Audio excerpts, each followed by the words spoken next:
Você está agora no Submundo.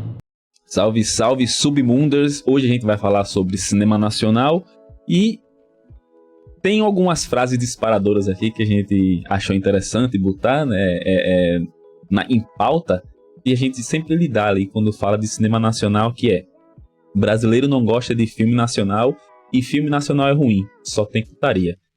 Quem nunca se deparou ao falar de cinema nacional com outra pessoa? Você que gosta de cinema nacional, ou falar com outra pessoa que gosta de cinema em geral, diz que não gosta do cinema brasileiro por conta disso, né? Assim, por conta desses tópicos, assim, né? Que filme nacional é ruim, só tem putaria, e por isso que não gosta de filme nacional, ou enfim, né?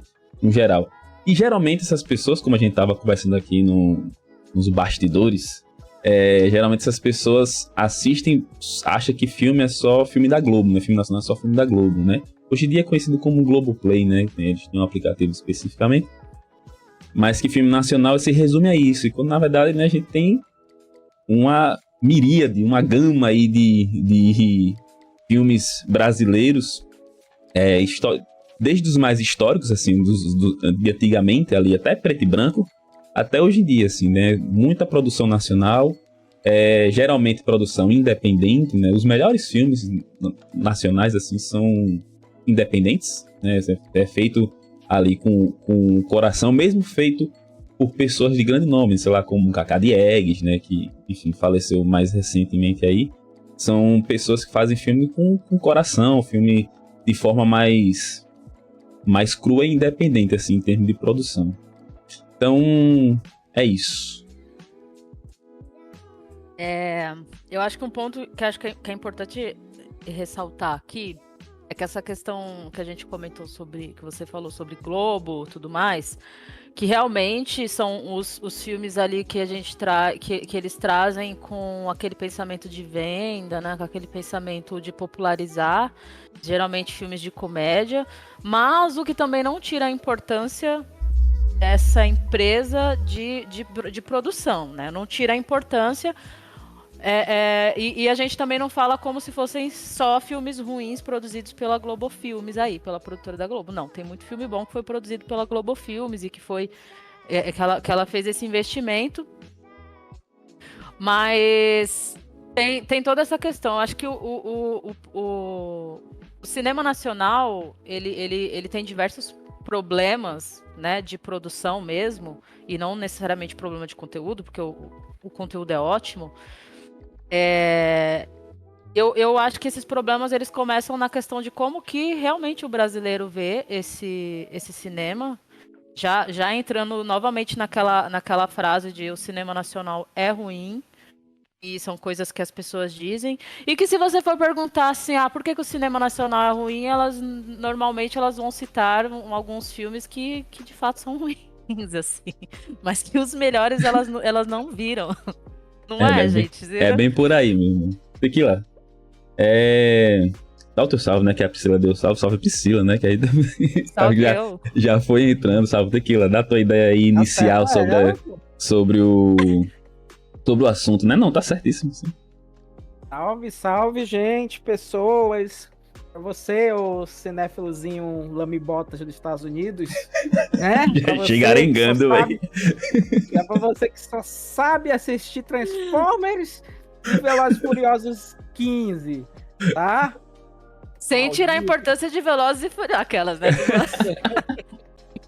Querendo dialogar com as massas. Isso é pela família. Pra você que acha que o cinema brasileiro só começou ali dos anos 2000 pra cá, a história do cinema brasileiro é muito grande. A gente tem uma produção que remete desde o início do século XX, desde quando começou o cinema lá na Europa, aqui também já estava rolando, né? Talvez você já tenha ouvido falar do termo chanchada, né? Mas assim, que mais provavelmente a porno chanchada, mas a chanchada foi o primeiro grande movimento de cinema que a gente teve, né, ali entre os anos 30 e 50, né? E meio que tentava copiar muito do que era produzido já em Hollywood, já na Europa, né? A gente tem diversos filmes da época, até separei o nome de uns filmes aqui, né? A gente tem o filme Nem Sansão Nem Dalila, do Mazzaropi, né? Carnaval de Fogo, do Grande Otelo, né? E Avisos Navegantes também do Oscarito, né? Lembrando, né, que o Tony Tornado, né, também participou desse período filmando, né, junto com o Oscarito e Grande Otelo também, né, e o próprio Mazzaropi. Então tem uma certa, né, claro, você que nasceu aí na época do streaming, né, nunca teve que baixar um torrent, nunca ouviu falar desse pessoal aí, né, mas procure hoje, né, como o ET Bilu fala, procure o conhecimento. Procure saber. Você aí que nunca baixou um cavalo de Troia junto com o filme. Exatamente. Nunca teve que lidar com problemas, né, de computador travando, você não sabe o que é viver. Até hoje. Você agora não sabe o que é viver. Aí então, você, assim, aquele que baixar filme, você baixa um filme com o título, quando você abre o arquivo, é uma coisa muito diferente. Perigos do torrent, esse perigos do e querendo ou não, o cinema brasileiro vai estar interligado também com grandes, né, centros de produção cultural e aí de indústria cultural mesmo no Brasil, como a Globo, né? Não queria citar, mas como a Globo, mas um dos primeiros grandes estúdios é o Atlântida, né? O estúdio Atlântida, né, que fazia referência aos estúdios da MGM, né, dos estúdios grandes lá dos Estados Unidos, né? Você tinha esse estúdio aí, Atlântida. Então, assim, esse daí é o primeiro grande movimento, né? Depois disso, a gente vai ter o cinema novo, né, onde você vai ter a apropriação daquele movimento mais antropofágico brasileiro que vai se alimentar das referências francesas, europeias, né, principalmente do próprio cinema novo francês. Eu não vou falar em francês, porque eu não sei falar francês, gente. Assim, né, ciné novel. Novel cinema. Novel cinema. Novel cinema. É de arte nouveau? Arte nouveau, isso. Isso. E aí a gente vai ter gente que, alguns nomes, né? E aí eu vou citar os nomes que eu tenho mais familiaridade, né? Por conta de ser, né, militante, pessoas como o Glauber Rocha, né? O Nelson Pereira Santos, né? Pra quem não sabe, Nelson Pereira Santos, ele dirigiu Vidas Secas, de 63, e o Glauber Rocha, Terra em Transe, Deus e o Diabo na Terra do Sol, que ouso dizer que é uma obra-prima, né? Assim como aquele lá que carrega a cruz, não sei se vocês vão saber o nome, gente. Eu sei, é o... Eu não sei se é esse o nome certo, né? E, é claro, outro filme sensacional para quem gosta de filme de crime é o Assalto ao Trem Pagador. Todos eles vão estar aí nesse mesmo período aí do cinema, né? E aí a gente vai ter, né, claro, Pagador de Promessas. 63 anos 70, a gente vai ter, caso você não saiba, né, jovem, né, a gente vai ter uma ditadura militar que vai diretamente começar a censurar, né, boa parte desses filmes, perseguir artistas, que nem os Estados Unidos, né, você não sabe, os Estados Unidos também rolou isso, né, uma perseguição. Então a gente tem um momento diferente do cinema nacional aí, que começou a produzir coisas para vender, né, e nessa ideia de marginalidade, a gente vai ter diversos movimentos. Vale citar a porno chanchada, né, que até os dias de hoje faz sucesso na TV Brasil, no canal da Globo, né, e a gente tem que citar o terror do Mujica, gente, né, que é também aí que ressurge, de certa forma é um circuito totalmente independente, ele lança, né, uma ideia, né, a gente pode falar até de um terror latino-americano a partir do Mujica, né, caso você não saiba, é o Zé do Caixão, né, que produziu até o fim da vida dele, né, gente, até o fim da vida dele. E aí, após isso, a gente vai ter os anos 90 e anos 2000, e aí a gente já vai ter filmes, né, que vão estar no circuito maior e vão atingir mais pessoas. É o próprio filme lá da Fernanda Filha, né, da Fernanda... A Fernanda Filha. É a mãe, a mãe que é foda. É a Montenegro e Torres, né? É a Torres. Que as duas são foda, né? Que é o nosso, qual é o nome? É o Sal da Terra, gente. Sal da Terra é esse o nome, né? Por favor, me corrijam aí, deixa no comentário o da Fernanda Torres. Acho que é Sal da Terra o nome, né? Não, que é ano, você tá falando de qual? Ah, tá. Da Fernanda Torres. Tô falando dos anos 90, esse filme, que ela foi indicada pro Cannes, né? Mas, eu acho que foi isso. não lembro o nome agora do filme, mas eu acho que é Sal da Terra, eu não lembro. Ou Eu não tô achando aqui, ó. Google. Eu vou falar aí pra vocês, pra não dizer que a gente tá trazendo informações erradas. A Fernanda Torres, filme Cannes. Só vai aparecer... Eu sei que vou te amar, que não é esse, mas é um outro filme. Deixa eu ver se tem filmografia. Ela ganhou Palma de Ouro de melhor atriz, né? No Eu Sei Que Vou Te Amar. Eu sei que vou te amar. Terra Estrangeira. Terra Sal da Terra Estrangeira, é outra é. coisa. Terra Estrangeira, Estrangeira. gente. Esse filme é sensacional. Assistam, procurem assistir. Vejam onde tem. Não sei se tem naquela plataforma mais alternativa, né? Mas é sensacional, é lindo, é maravilhoso, tá? É muito bom mesmo. Eu sou ruim de falar porque eu gosto muito de filme em preto e branco. Eu gosto dessa temática mais acinzentada, assim. Não Nolan, né? Mas mais acinzentada. Então, assim, Não, Nolan, porque ele tem muito câmera lenta. eu odeio. Mas... Não, eu odeio Nolan. Eu odeio com todo o meu coração. Irmão, assim. tem aquela cena da Liga da Justiça lá, tem uma cena, tipo, o Director Cut, né? Aquele, né, do Nolan. Nossa, Tal, cara. que o menino vai jogar uma bola de futebol americano. Ele foca nessa bola. Passa, acho que 1 minuto e meio, só ela no ar, assim. Pra nada. Exatamente nada. A bola só fica ali em câmera lenta. E é isso. Não tem... Pra quê? Caralho, que Efeitinho pra massagear ego, né? causar gritinhos em críticos de direção. Mas olha, depois desse resumo histórico que o Tequila fez lindamente, Uhum. eu acho que a gente pode ressaltar um grande problema que teve pro nosso cinema, que foi justamente a entrada da ditadura. Porque o cinema ele estava vivendo um período de crescimento, ele estava vivendo um período de produção, um período de incentivo, e que quando chegou a ditadura, isso foi tirado, né? Isso diversos órgãos ali que eram responsáveis por esse incentivo cultural, eles foram fechados, enfim, pela ditadura. E depois, pra gente se restabelecer, foi difícil. Uhum. O cinema nacional, ele passou por diversos períodos difíceis assim depois disso, né? A gente vinha numa crescente que, de repente, tudo isso caiu. Até hoje, a gente ainda não conseguiu se recuperar nesse sentido.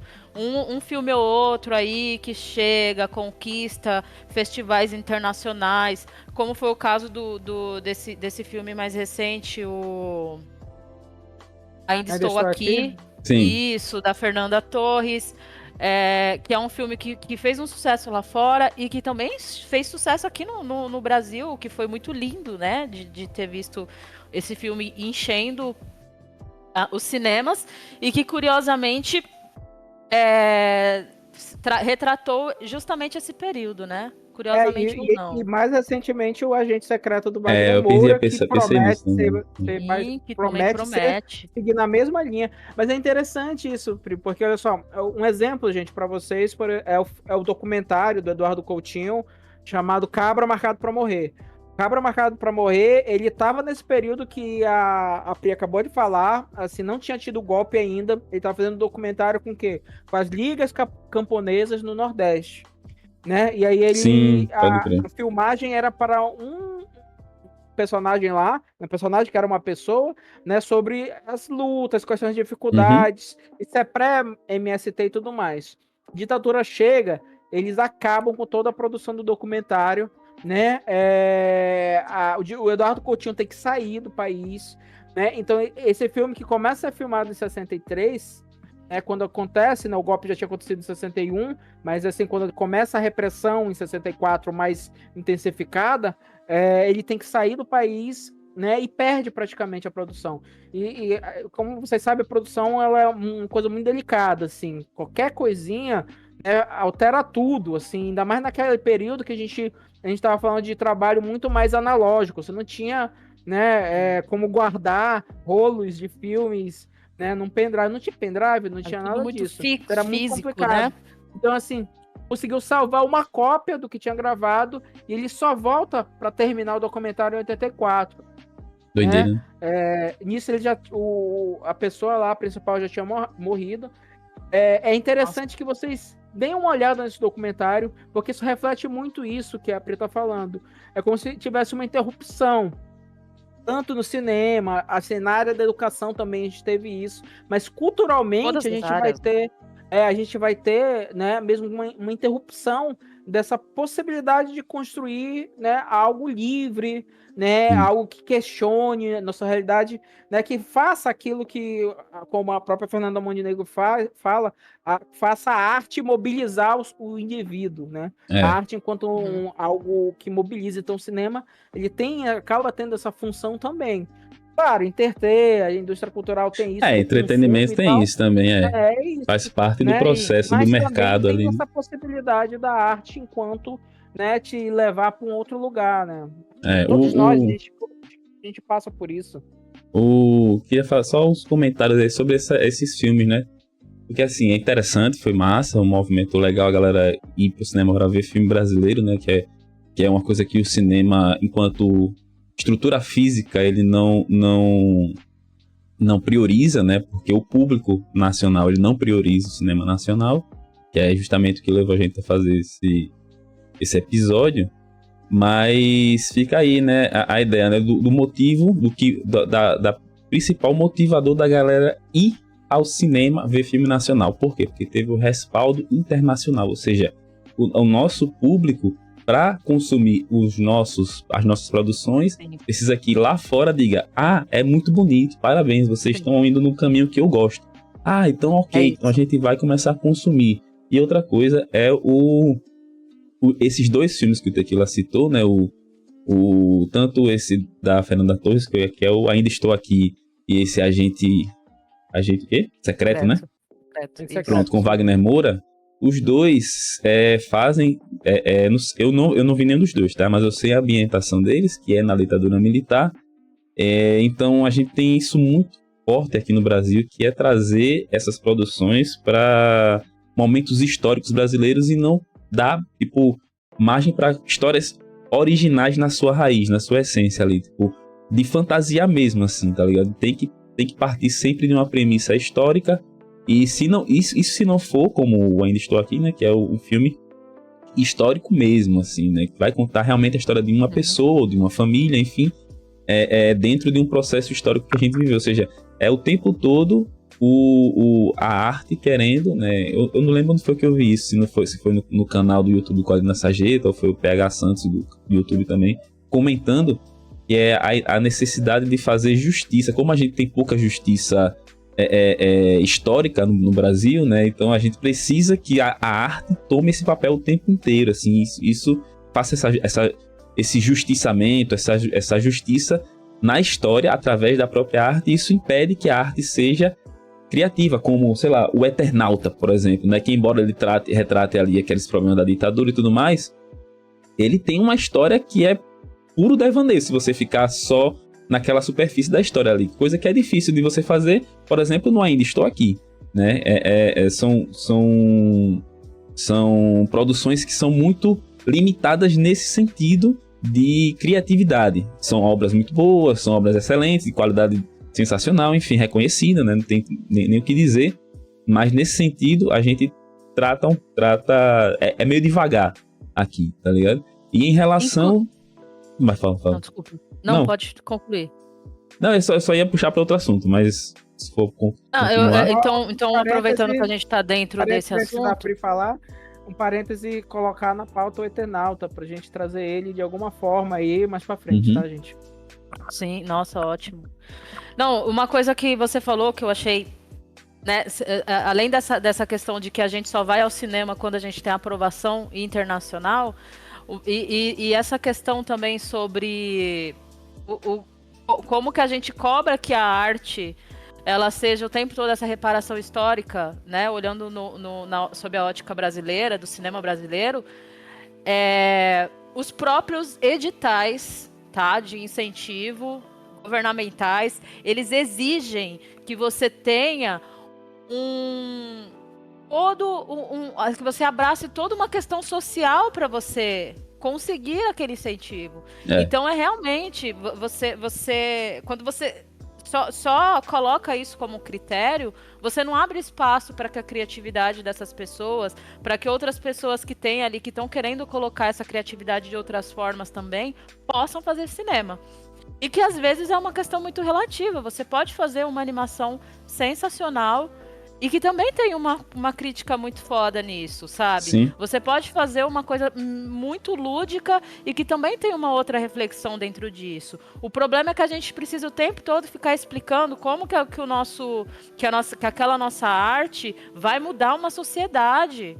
Ai, por que essa arte aqui fala sobre a ditadura? Porque fala sobre... Isso é ótimo, é importante, sim, não tiro a importância disso. Mas a gente tá sempre dentro esse guarda-chuva, né? E uma outra coisa também mencionada pelo Leão, até lembrei muito de Bacurau, porque é um filme que eu achei sensacional, assim, não tem essa questão histórica, tem muitas reflexões, é um filme muito mesmo. foda. Bacurau é ótimo, inclusive é do Kleber Mendonça Filho, que também é o diretor de Agente Secreto. Mas também tem uma outra questão de que a gente espera muito que os filmes nacionais sejam iguais aos filmes de fora. Sim, isso é... Esse esperar que um filme brasileiro seja igual a um filme da indústria hollywoodiana, caralho, isso é um tiro no pé, sabe? Você assistir um filme nacional esperando ver um filme hollywoodiano, nem assiste. Porque a ideia é outra, o tipo de produção é outro, o modo de produção é outro, o incentivo financeiro é completamente diferente. Então, é realmente difícil você assistir com esse olhar, realmente vai ser difícil você gostar, sabe? As linguagens, né, nacionais, tipo... E não só brasileira, a gente tá falando que parece que o Brasil é único e tem a sua linguagem que precisa ser respeitado. Não é isso. Cada país, cada localidade tem a sua... O cinema europeu como um todo, a gente fala cinema europeu por conta do nosso costume do cenário político, né, que é a União Europeia, né, que é uma entidade política e tudo mais. Tal. Aí a gente fala assim, o europeu como um todo, mas o cinema francês ele é uma coisa, né, o cinema português ele é outra, cinema inglês, enfim. Eles têm, cada local do mundo tem a sua culturalidade ali. Quando você transpõe ela para a tela, ali para a linguagem cinematográfica, ela vai dar... Assim como também, se você for transpor para um quadrinho, por exemplo, né? Cada localidade ela tem a sua forma de expressar a arte, né? Assim, então tem que respeitar muito isso. Assim, quando você for assistir, é interessante que você já tenha um background ali. É um cinema japonês, então eu posso esperar certo tipo de atuação. Certo? Que se você for pegar o cinema japonês mesmo, as atuações deles são um pouco mais teatralizadas do que a gente vai ter nos Estados Unidos, em Hollywood, ou até aqui mesmo. Cinema indiano, gente. Cinema indiano é muito singular nessa questão de atuação. Exatamente. Muito embora hoje em dia, né, com pós-processo de globalização e essas coisas aí tudinho, a gente vê meio que uma linha que segue várias produções que chegam a gente desses países, assim, né, que vão chegar para cá. Então, a gente espera uma certa homogeneidade ali das coisas, mas que seja importante que você entenda que cada nacionalidade vai ter... eu gosto do cinema coreano, eu mesmo particularmente, especificamente, eu gosto do cinema coreano porque ele mescla, em geral, muitas vertentes em um filme só. Em comédia vai ter ação, vai ter terror, vai ter não sei o que, enfim... eu adoro também. Eu gosto muito nesse quesito, assim, eu vejo que o cinema coreano, pelo menos os que eu vi, eu não tô falando assim, análise de mim, tá? Não é estudo, não. Eu vejo que o cinema coreano, ele tem essa particularidade, coisas que eu não vejo tão forte assim em outros locais. E quando tem, a galera critica, né? A crítica do cinema vai lá e diz assim, é um filme que não sabe o que quer e tal. Mas no cinema coreano, a galera meio que respeita, né?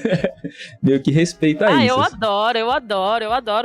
Eu gosto quando as coisas se misturam mesmo, sabe? Eu também. Você tem um pouco de drama, você tem um pouco de comédia. Porque a vida é assim, gente. Você não vive um drama o tempo todo, você não vive chorando o tempo todo. Vai se fuder, exatamente. Sabe? Dá risada, você chora, você... Enfim, eu queria propor um exercício para os jovens que escutam o Submundo Streamers, ou para os nem tão jovens assim, que é uma coisa que eu gosto muito de fazer. Assim, eu tô falando, eu vou falar muito da região daqui da Grande São Paulo, né? Mas se você tem essa possibilidade em outros estados, são isso também. O Festival Internacional de Cinema, geralmente, os filmes são gratuitos em alguns locais ou num valor muito acessível. Eu recomendo o Centro Cultural São Paulo, aqui falando de Grande São Paulo, né? Que fica perto do metrô Vergueiro. Quando estiver rolando o Festival Internacional de Cinema, olha os horários das sessões, chega e assiste. Sem ver o título do filme, sem ler a sinopse do filme. Só chega e assiste. Você vai se surpreender. Eu já assisti muito filme bom assim. Aí quando você vai ver, pô, esse é um filme argentino. Caralho, esse é um filme iraniano. Porra, esse é um filme, sabe, de lugares que você sequer imagina. Eu gosto muito de fazer isso. E eu gosto muito também de ir no Festival de Cinema Chinês, que geralmente rola bastante lá, que rola todo ano no Centro Cultural de São Paulo. Mas se tem essa possibilidade também de que o Festival Internacional ele geralmente roda em muitos lugares, né? Então se tem um cinema aí perto de você que tiver sessões do Festival Internacional de Cinema, faça esse exercício de ir assim às cegas, assistir É um filmes às exercício de cegas. hardcore isso aí, né? Do cinéfilo Caralho, hardcore muito. isso aí, né? Eu gosto de fazer isso pra caralho, assim. Você chega, senta e assiste. Às vezes você não vai Se curtir. surpreenda, meu irmão. Se Mas surpreenda você, mesmo. a melhor permita, coisa né? é quando você se surpreende. Você fala, Permita. caralho, que filme foi esse que eu assisti? Depois de anos, você ainda vai lembrar do filme, você vai ter que esquecer o nome dele, Você vai vai ter que entender o que é pesquisar, cinema, né? mas você vai lembrar. Exatamente. É E isso, aí, é pra muito bom. você, jovenzinho, que está aí querendo mudar esse mundo também, você pode pegar, conseguir mais cópias, né? E passar esse filme, pô, no quintal, na rua. É bom mesmo. Isso é Sim, uma. nossa, uma atividade gostosa de assistir. E, tipo assim, principalmente no interior aqui do Amazonas, a dificuldade de acesso à cultura cinematográfica é muito grande, assim. Tem locais que tem um cinema e tem muitos, acho que 70% dos municípios no interior do Amazonas não tem cinema, então isso é um grande problema. Ah, por quê? Porque a pessoa não vai consumir, não sei o quê, essa cultura depravada do Eu cinema. odeio quando Não, falam gente, isso. é porque isso também é possibilidade de abrir o horizonte de perspectiva das pessoas. É.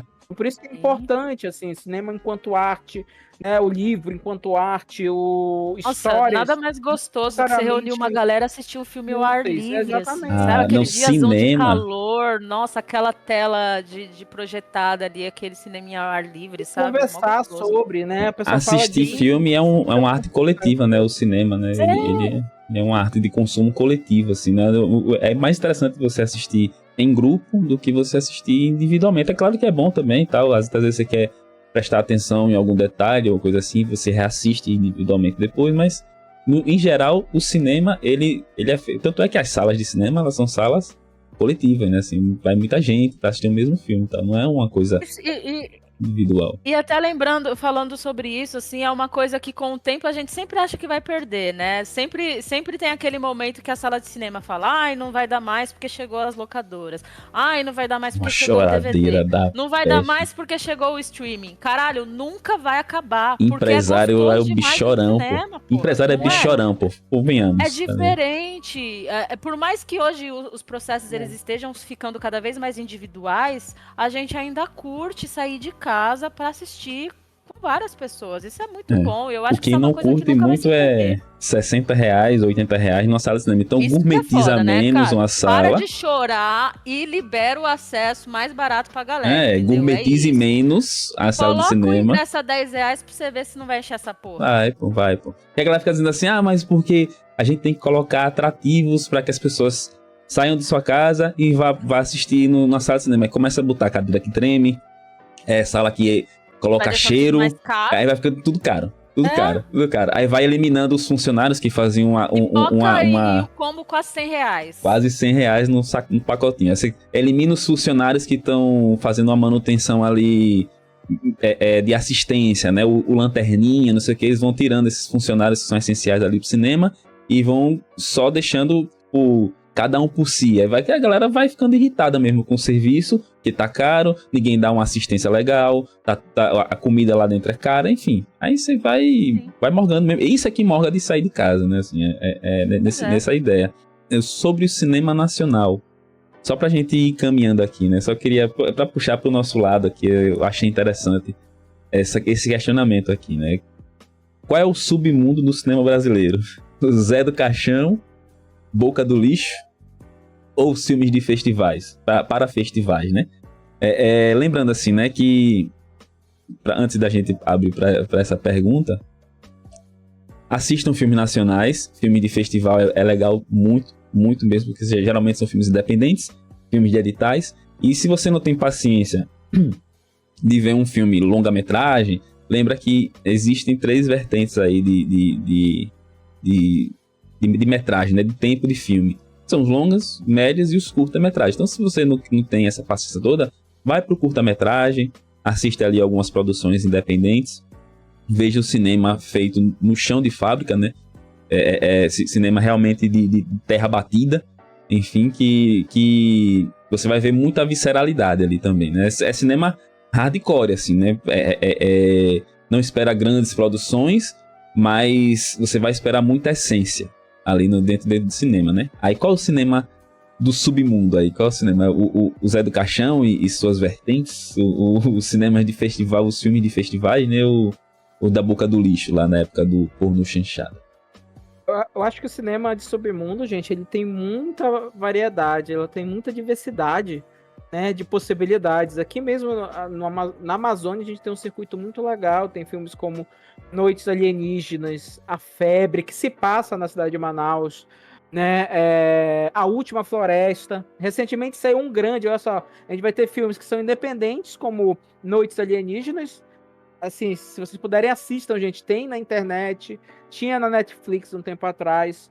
Cinemas de festival, como A Febre, né? E você vai ter, por exemplo, agora o Último Azul, que tem o Santoro lá, o Rodrigo Santoro como protagonista, né? E é feito aqui, produzido aqui, né? Que vai valer e vale muito a pena dessa conferida. Então, a gente vai ter essas variações. Então, assim, no submundo, acho que isso que é interessante do submundo, você tem uma possibilidade criativa muito grande.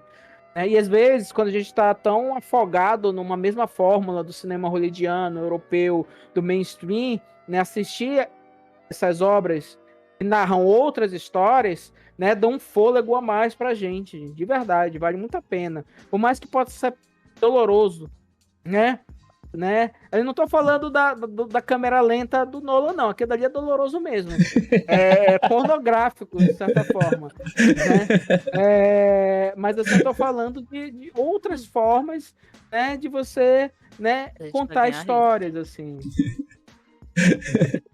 Olha, como eu tenho alguns minutos aqui, gente, que eu vou precisar sair, eu vou fazer uma breve fala, assim. O submundo do cinema nacional, pra mim, é o cinema que ninguém quer produzir. É o cinema que ninguém quer investir. E é o cinema que é muito bom. É justamente aquilo que a gente falou. A galera tá tão apegada numa ideia de reparação histórica o tempo todo. A galera, assim, eu falo geral mesmo. Principalmente de incentivo.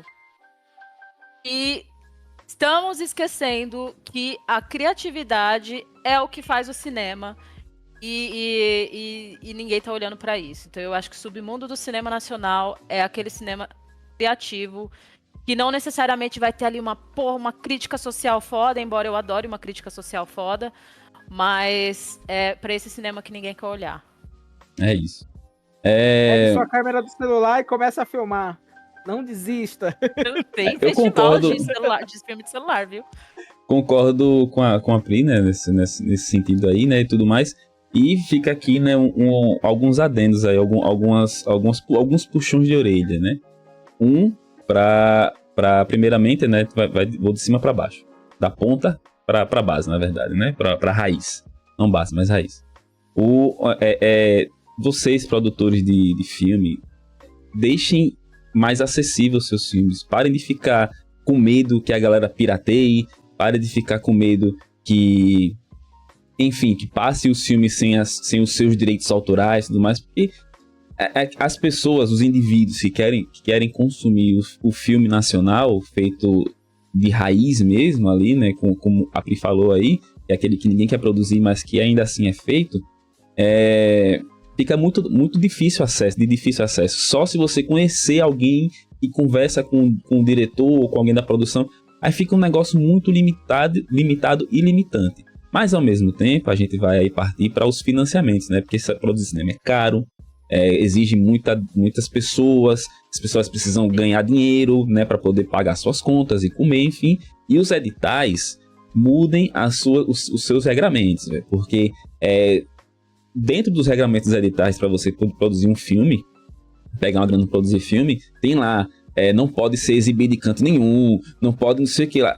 É cheio de regramento que justamente, que ele acaba tirando, ele dá o acesso à produção do filme, mas acaba tirando o acesso ao consumo desse filme. Então fica meio que, aí você pega, junto a isso, você vê as salas de cinema, que tem maioria de filme estrangeiro, não dão apoio ao cinema local, né, ao cinema nacional, e isso forma pessoas que consomem só cinema estrangeiro e não vão atrás das demandas locais. Aí vira um balaio de dificuldade que acaba criando essas polêmicas ou esses pensamentos negativos sobre o cinema, que aqui só tem filme ruim, que aqui não sei o que, que aqui não se produz cinema. Por quê? Aqui tem cinema de todo tipo, de ação a terror. Então a gente precisa ter acesso a esses filmes e conhecer mais o mercado nacional. Aí só pra gente finalizar e encerrar o episódio, aí fica a dica aí de vocês pra dizer um filme nacional que vocês gostem, indica aí pra galera, ou que vocês queiram assistir, enfim. Aquilo aí. Aí eu vou no que eu falei, o Bacurau, que é um filme que eu gosto muito. Tem muito filme que eu curto, mas o Bacurau é um filme realmente muito bom. Eu acho que a galera aqui do Submundo vai curtir. Não assistiu.